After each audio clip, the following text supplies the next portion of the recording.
This was an event dedicated to freedom of speech. America Iran के बीच piece talk फिर से एक बार मुसीबत में आ चुकी है, क्योंकि अमेरिका के 2 रिप्रेजेंटेटिव पाकिस्तान जाने वाले थे ईरान के रिप्रेजेंटेटिव से बात करने के लिए, लेकिन अब वो पाकिस्तान नहीं जा रहे हैं। और ये जानकारी अमेरिकी राष्ट्रपति डोनाल्ड ट्रंप ने खुद सोशल मीडिया के थ्रू दी है।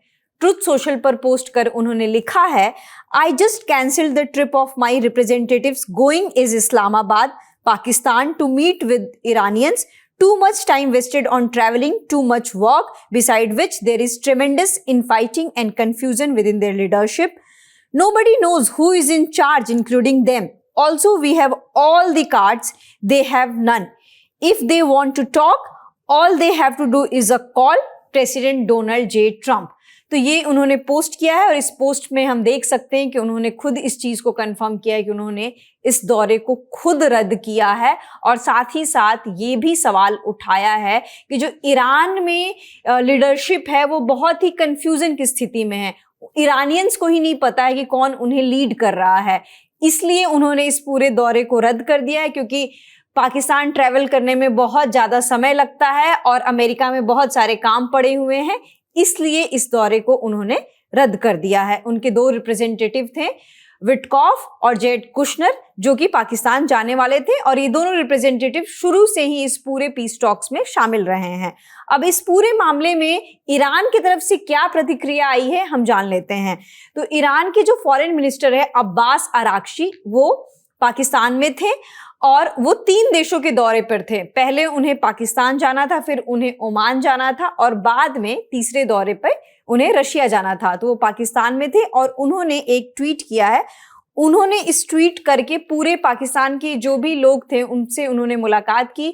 वहाँ पर उन्होंने प्राइम मिनिस्टर शहबाज शरीफ से भी मुलाकात की और असीम मुनीर, जो कि उन्हें पाकिस्तान के सेना प्रमुख है, उनसे भी उनकी मुलाकात हुई और जिस पर उन्होंने अपनी प्रतिक्रिया जाहिर की है। उन्होंने लिखा है, very fruitful visit to Pakistan whose good offices and brotherly efforts to bring back peace to our region we very much value. Shared Iran's position concerning workable framework to permanently end the war on Iran. Have yet to see if the US is truly serious about diplomacy.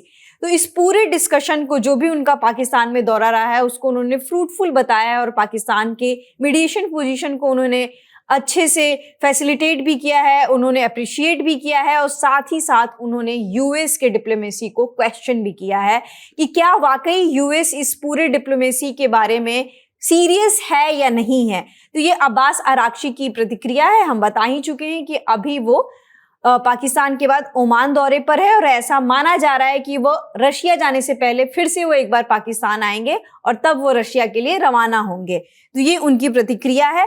अब इस मामले में हम देख लेते हैं कि पाकिस्तान की ओर से क्या प्रतिक्रिया आई है।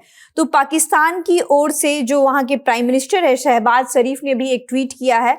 उन्होंने इस ट्वीट में लिखा है, had a warm and constructive telephone exchange this evening with my brother President Masood पेजिस्कियान। यहाँ पे ईरान प्रेसिडेंट मसूद पेजिस्कियान की बात हो रही है। On the evolving regional situation, I appreciated Iran's continued engagement, including the high-level delegation to Islamabad led by Foreign Minister Abbas Araghchi, whom I had the pleasure of meeting earlier today. I reaffirmed that with the support of friends and partners, Pakistan remains committed to serve as an honest and sincere facilitator, working tirelessly to advance durable peace and lasting stability in the region. तो overall हम देख सकते हैं कि पाकिस्तान की तरफ से भी एक प्रतिक्रिया आई है जहां पर वो खुद को फैसिलिटेटर के तौर पर अप्रिशिएट कर रहा है और ईरान के लोगों से भी, ईरान के जो भी रिप्रेजेंटेटिव गए थे फॉरेन मिनिस्टर, उनसे उनकी पर्सनली मुलाकात हुई है। लेकिन इस पूरे ट्वीट में यूएस का कोई जिक्र नहीं हुआ है। ये पाकिस्तान की प्रतिक्रिया है। और यहाँ पर जो मसूद पेजिस्कियान जो ईरान के प्रेसिडेंट हैं, उन्होंने अपने देश के लोगों को बोला है कि आप इलेक्ट्रिसिटी कम इस्तेमाल करें। ये सीज फायर के बीच की बात हम आपको बता रहे हैं कि इलेक्ट्रिसिटी कम इस्तेमाल करें, क्योंकि अभी भी इकोनॉमिक सैंक्शंस जो है अमेरिका की तरफ से लगाए जा रहे हैं। और हम ये देख रहे हैं कि इस पूरे युद्ध में स्ट्रेट ऑफ हॉर्मुज जो पूरे युद्ध का एक केंद्र बना हुआ था और अभी भी बना हुआ है, वहां पे अभी भी सिचुएशन नॉर्मल नहीं हो पाए हैं, क्योंकि अमेरिका की लगातार कोशिश है कि वो ईरान पे इकोनॉमिक सैंक्शंस लगाता रहे और उसके जो भी ऑयल दूसरे देशों द्वारा इंपोर्ट किया जा रहा है उसको वो किसी भी तरीके से रोके। इधर ईरान की कोशिश है कि स्ट्रेट ऑफ हॉर्मुज के थ्रू वो अमेरिका को कंट्रोल करे और अभी भी स्ट्रेट ऑफ हॉर्मुज का सिचुएशन नॉर्मल नहीं हो पाया है। तो ये प्रेजेंट सिचुएशन है सीज फायर के बीच में, ये हमारे पास अपडेट आए हैं। इस मामले में आगे जो भी अपडेट्स आएंगे हम आप तक बताते रहेंगे। मेरा नाम है रितु, देखते रहिए द लंदन टॉप।